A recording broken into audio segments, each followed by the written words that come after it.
Hi, everybody.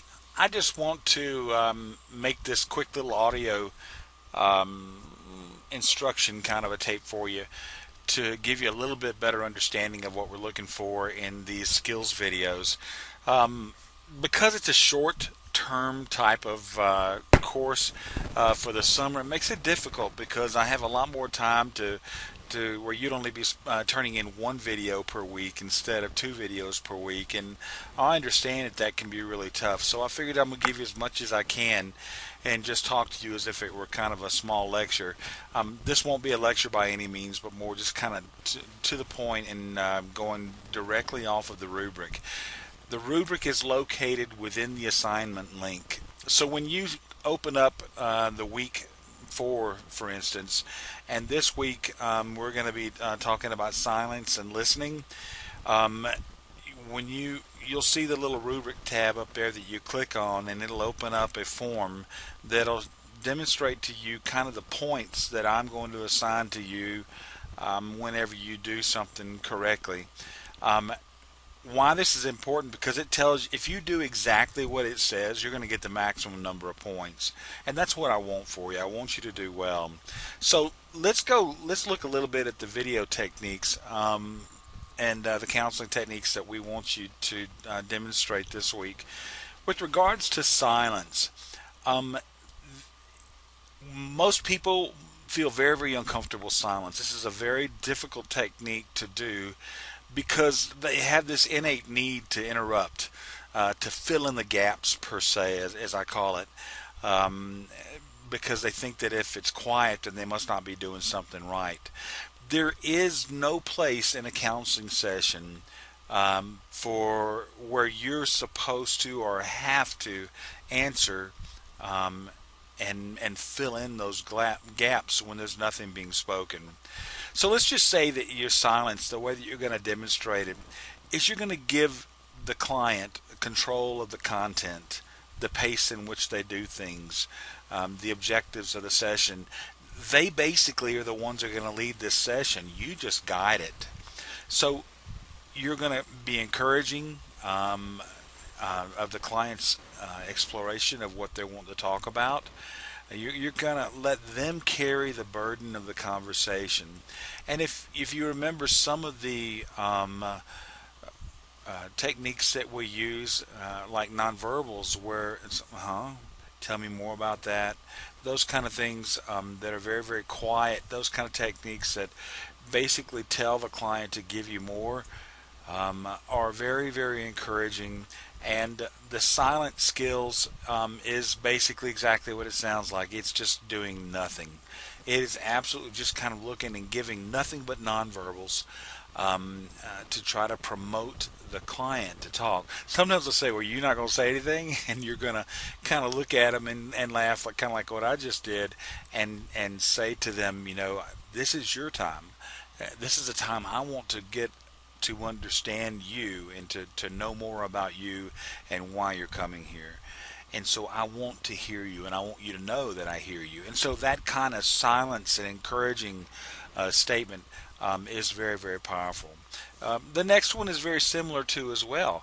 Basically, you're going to be demonstrating, facing that client directly and openly, maintaining good eye contact. You're going to have a posture. These are very, very similar to the attending skills, and it basically demonstrates that especially with eye contact, and good facial expressions and gestures, that you are actively listening to them. This is so important. So actually, these two techniques are really not that hard, but people do find them hard because they want to fill in the gaps. And my suggestion to you is just listen.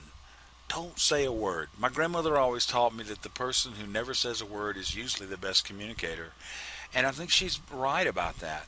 And over the many years I've been a counselor, I have found that definitely to be true. So make sure that when you get done with this video, and of course, I'm sorry, I left out one. This is summarizing skills. You're going to, this is one of the things that counselors are known for. You're going to summarize, recalling the high points of a session.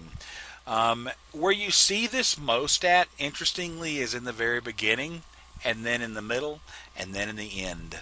And what you're going to do is you're going to start the session off, and maybe you can do that with this video too as well. Start off with a summarizing technique of saying, okay, Bob, last week when you were here, we were discussing the fact that your wife had left you. And you were talking to me about the conflictual feelings that you were having. Part of you was glad she had left. Part of you was very scared. Another part of you was confused, and we talked a lot about those different feelings. I'm wondering if we might can pick up there and continue to progress with trying to understand what's going on with you. And see, that summarization right there begins the whole counseling session. It took me less than 10 seconds to say it, and now I get to demonstrate silence. I get to demonstrate, all the different active listening skills that are important. And then, of course, during midway, you might want to say, hey, we're around the middle part of our session here, and I just wanted to kind of recap what you've said so far. So you see how that summarizing works? It's those little statements that we use that really help us a great deal. And then towards the end, summarizing helps us to wrap up the session.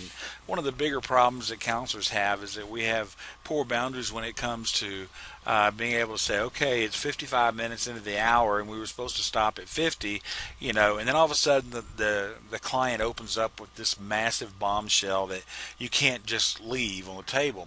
So what you do is somewhere around 45 minutes or 50 minutes, you begin to say to them, okay, during the entire length of this session, and we kind of need to begin to wrap up a little bit. We've only got a few more minutes here, and I want to make sure I reserve time to take some notes on what happened today. Let me tell you what I heard. Let me tell you what I think or what I saw happen. So I'm going to make a little summary of that. And so that's kind of what you're doing in the summarization techniques of this video. So if you can get those things done right there, you follow the rubric, within a 3 to 5 minute video is no problem with showing these. I'm not interested in hearing a lot from the client. So if you just give me a minute or so, of just listening to the client, let him go on and let him tell you a story and kind of giving me some ahas and some things like that, some nonverbals and things, I'm going to give you credit for that silence. Silence is much more than that, and it goes on for minutes and minutes and minutes. But to make it a little bit easier on you, I'm just looking to see if you understand what that really means. You can even stop the session and say, hey, guess what? I'm going to demonstrate the silence skills right now. This is what we're going to talk about. Then you stop and you tell your client to begin. I know that sounds kind of weird. You would never do that, of course, in a counseling session, but this isn't intended to be a counseling session as much as it's intended for you to be able to show me, the professor, that you understand what you're reading and understand and comprehend what the technique is. You're never going to get perfect at this until you practice it over and over and over again, and it takes a long time to do it. Nobody does it perfectly. But I'm here for you, and whatever I see, I'll work with you, okay? All right, that's all of it.